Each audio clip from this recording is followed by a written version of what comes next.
তো এবার কিন্তু লক্ষ্মীর ভাণ্ডার নয়, এবার কিন্তু বাংলার ঘরে ঘরে আসতে চলেছে অন্নপূর্ণা ভাণ্ডার যোজনা।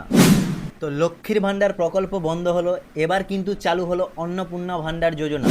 বিজেপি যখন ভোটে লড়ছিল তারা কিন্তু প্রতিশ্রুতি দিয়েছিল পশ্চিমবঙ্গে বিজেপি সরকার গঠন হলে তারা কিন্তু মাসে লক্ষ্মীর ভাণ্ডার ১,৫০০ না করে অন্নপূর্ণা ভাণ্ডার ৩,০০০ টাকা করে দেবে, এমনটাই কিন্তু প্রতিশ্রুতি দেওয়া হয়েছিল। এবার কিন্তু আপনারা মাসে মাসে পাবেন ৩,০০০ টাকা করে। তো আপনাদের মনে একটাই প্রশ্ন আসছে, এই যে মে মাসে আপনাদের লক্ষ্মীর ভাণ্ডারের টাকা ঢুকবে না অন্নপূর্ণার ভাণ্ডারের টাকা ঢুকবে?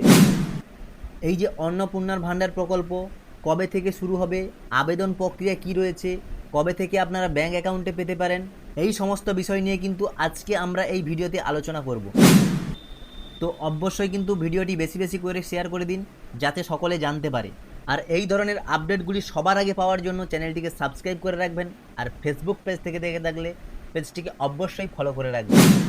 তো আপনারা জানেন ৪ঠা মে কিন্তু বিপুল ভোটে জয়ী হয়ে বিজেপি সরকার গঠন করতে চলেছে। তো আপনাদের মধ্যে অনেকেরই মনে প্রশ্ন রয়েছে, তাহলে কি এই মে মাসে লক্ষ্মীর ভাণ্ডারের টাকা ঢুকবে?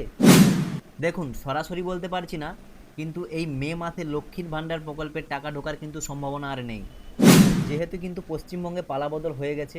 আর কিছুদিনের মধ্যেই কিন্তু সরকার গঠন করবে, তারপরে মন্ত্রীরা শপথ গ্রহণ করবে, তারপরেই কিন্তু ডিসিশন নিয়ে সমস্ত প্রকল্প চালু হয়ে যাবে। বিজেপির প্রতিশ্রুতি অনুযায়ী কিন্তু আপনারা অন্নপূর্ণার ভাণ্ডার প্রকল্পে ৩,০০০ টাকা পাবেন। এবার হয়তো আপনাদের মনে প্রশ্ন আসছে, মে মাসে কি তাহলে অন্নপূর্ণার ভাণ্ডার প্রকল্পের টাকা ঢুকবে? তো আমি আপনাদের সরাসরি বলতে পারছি না, তবুও বলছি, আশা করা যাচ্ছে মে মাসে কিন্তু আপনাদের অন্নপূর্ণার ভাণ্ডারের টাকা ঢোকার চান্স অনেকটাই কম, কারণ নতুন সরকার গড়বে, এতে একটু সময় লাগবে, তারপরেই কিন্তু স্টেপ বাই স্টেপ প্রসেস এগাবে, তারপরেই কিন্তু আপনারা টাকা পাবেন।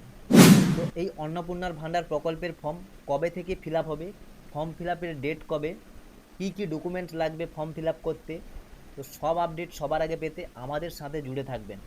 আমি কিন্তু এই সংক্রান্ত কোনো আপডেট এলে সবার আগে আপনাদেরকে জানিয়ে দেবো।